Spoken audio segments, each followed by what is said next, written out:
The acceptance letter arrived on a sunny Tuesday morning. I remember because I'd been checking the mail obsessively for weeks, much to our elderly postman's amusement. When I saw the thick envelope with Harvard's crimson logo, my hands trembled so badly I could barely open it.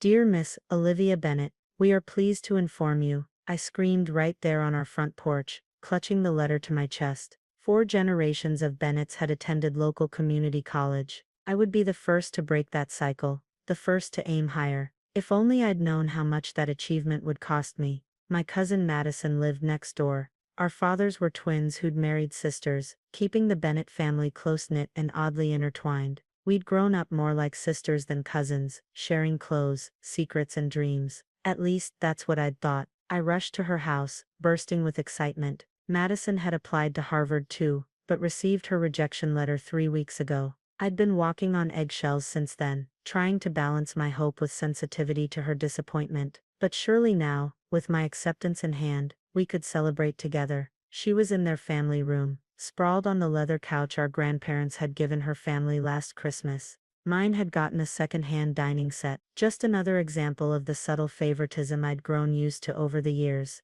"Maddie, you won't believe it." I waved the letter. "I got in." She looked up from her phone, her expression unreadable.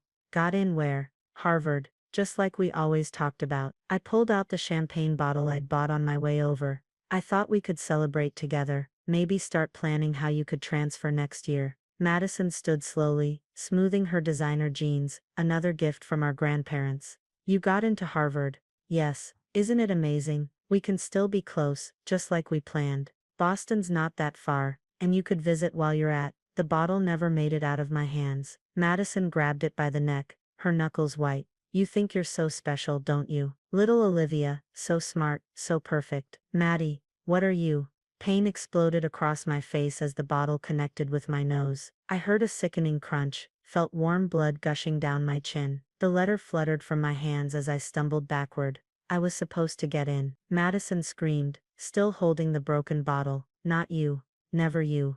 I collapsed, my vision blurring. Through the haze of pain, I saw her tear my acceptance letter to shreds, watched the pieces fall like confetti around me. The next thing I remember is the hospital. A stern-faced doctor shining lights in my eyes, nurses whispering, my parents hovering anxiously in the background, but not my aunt and uncle, not Madison. "Multiple facial fractures," the doctor was saying. "We'll need extensive x-rays to assess the damage." My mother clutched my father's arm. "But she'll be okay. The physical injuries will heal," the doctor assured them, "though there might be some scarring." As they wheeled me to radiology, I caught snippets of a heated conversation between my parents in the hallway. "We have to tell her," my mother hissed. "After what Madison did." "Not now," my father cut her off. "She's been through enough today." The X-ray technician positioned my head carefully, making sympathetic noises at my winces of pain. As she took multiple images, I noticed her frown deepening. "Dr. Phillips," she called out, "you need to see this." The doctor who'd examined me earlier hurried in, studying the X-ray screen with growing concern. They spoke in hushed tones, pointing at something I couldn't see. "Miss Bennett," Dr. Phillips finally said, "these X-rays show something unusual, something that predates today's injury." "What do you mean?" He pointed to several dark spots on the image. "These are evidence of multiple previous fractures, some from early childhood. They were never properly treated." My confusion must have shown on my face because he added, "Olivia, were you aware that you'd broken your nose before? Multiple times, in fact." I shook my head, then immediately regretted the movement as pain shot through my face. "I need to speak with your parents," he said grimly, "and possibly the police." As he left, I caught my reflection in the window's glass. Behind the bruising and bandages, I barely recognized myself, but something else caught my eye. A familiar shape to my nose, one I'd seen in old family photos. The same nose Madison had gotten fixed when she was 12. The same nose our grandparents had insisted she needed surgery for, while telling me mine was characteristically Bennett. How many other family secrets would these X-rays reveal? The police arrived within the hour, accompanied by a social worker named Miss Torres. They interviewed me while Dr. Phillips showed my X-rays to my parents in another room. I could hear my mother crying through the thin hospital walls. "Can you tell us about your childhood injuries, Miss?" Torres asked gently, notepad ready. "I don't remember any," I replied honestly. "I was clumsy as a kid, always falling, but broken bones. No. The social worker exchanged glances with the detective.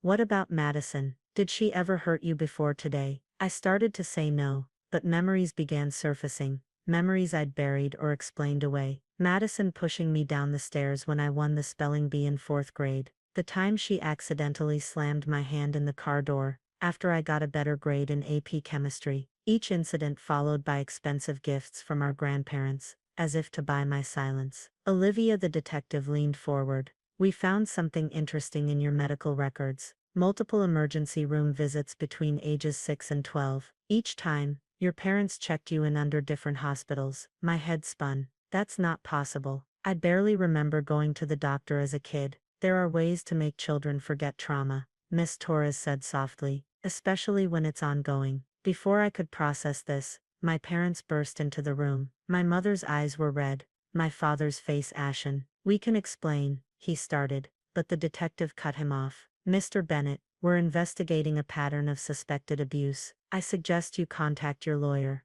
It wasn't abuse, my mother cried. We were protecting her. From what? I demanded, my voice cracking. From who? The room fell silent. My father sank into a chair, looking older than I'd ever seen him. From Madison, he finally said, and from the truth about why our family favored her. Your grandfather, my mother continued, wringing her hands, he had expectations about how a Bennett should look, should act. When you and Madison were born 3 months apart, he became obsessed with having the perfect granddaughter. Madison fit his image, my father added.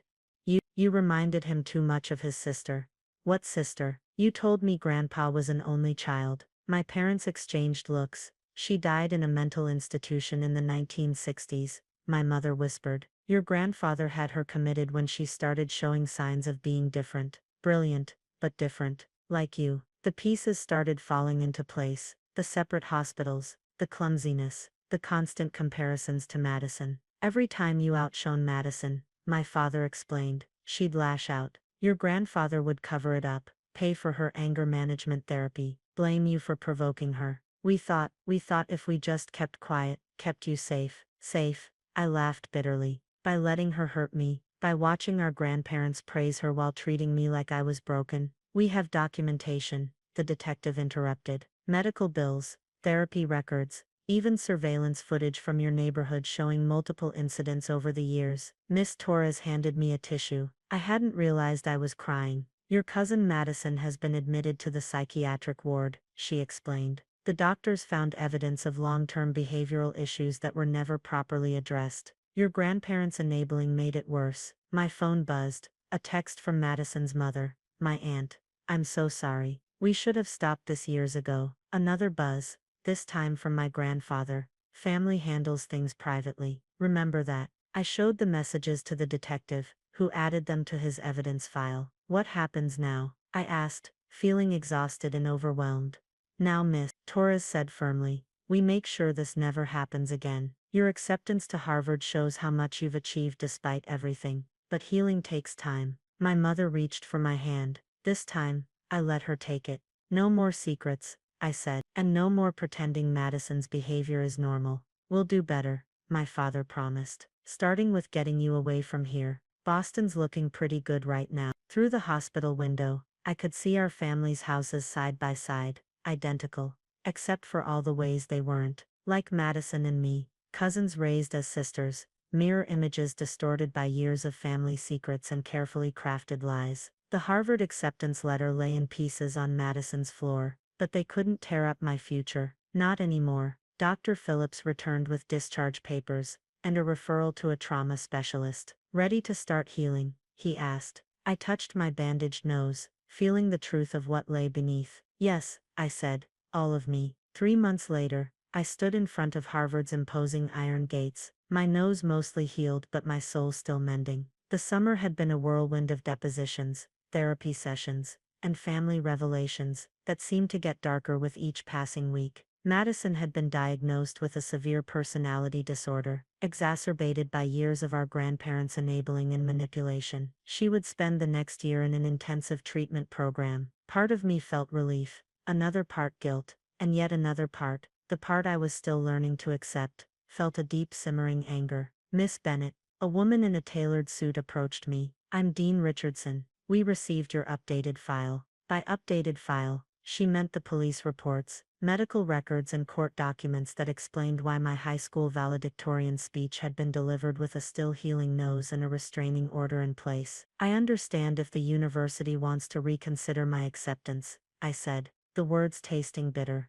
The dean smiled kindly. Actually, we wanted to offer you a different housing arrangement, one with enhanced security, and a single room if you prefer. My throat tightened. After years of being told to minimize, to accommodate, to pretend, here was someone offering protection without me having to beg for it. There's something else, she continued. We found some interesting information about your great-aunt Eleanor Bennett. She was admitted here in 1962. The sister they committed, I whispered. Brilliant mathematician, full scholarship, but she never got to graduate. The dean handed me a folder. Your grandfather had her removed from campus, claimed she was unstable. Her research on advanced theoretical physics was quite revolutionary for her time. Inside the folder were yellowed papers covered in complex equations, and a black and white photo of a young woman with my nose, my original nose, before Madison's attacks had repeatedly broken it. She was standing in front of these same gates, beaming with hope. Why are you showing me this?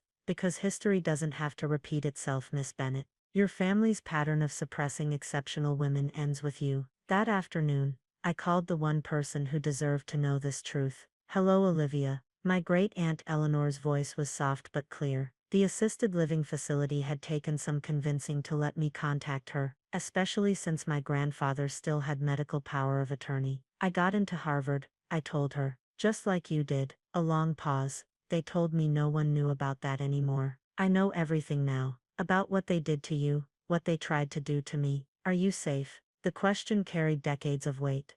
Yes, finally, and you will be too. I glanced at my lawyer's text confirming the paperwork to transfer Eleanor's care had been filed. We're getting you out of there. It's too late for me, dear. It's not. Your research, Dean Richardson, says it was groundbreaking. They want to posthumously award your degree, but I told them they should give it to you in person. I heard her crying softly. I never thought they said I was delusional, that my work was nonsense.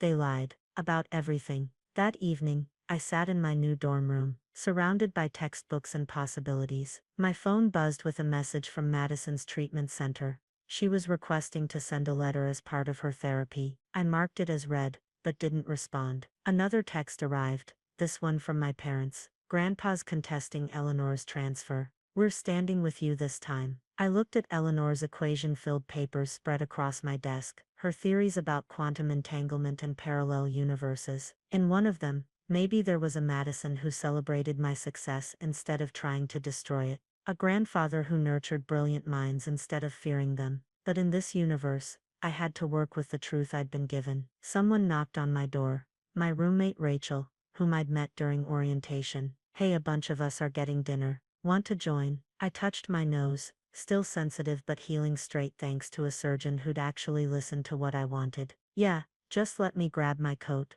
Cool. Oh, and we're hitting the physics library after. Jenny's struggling with quantum theory.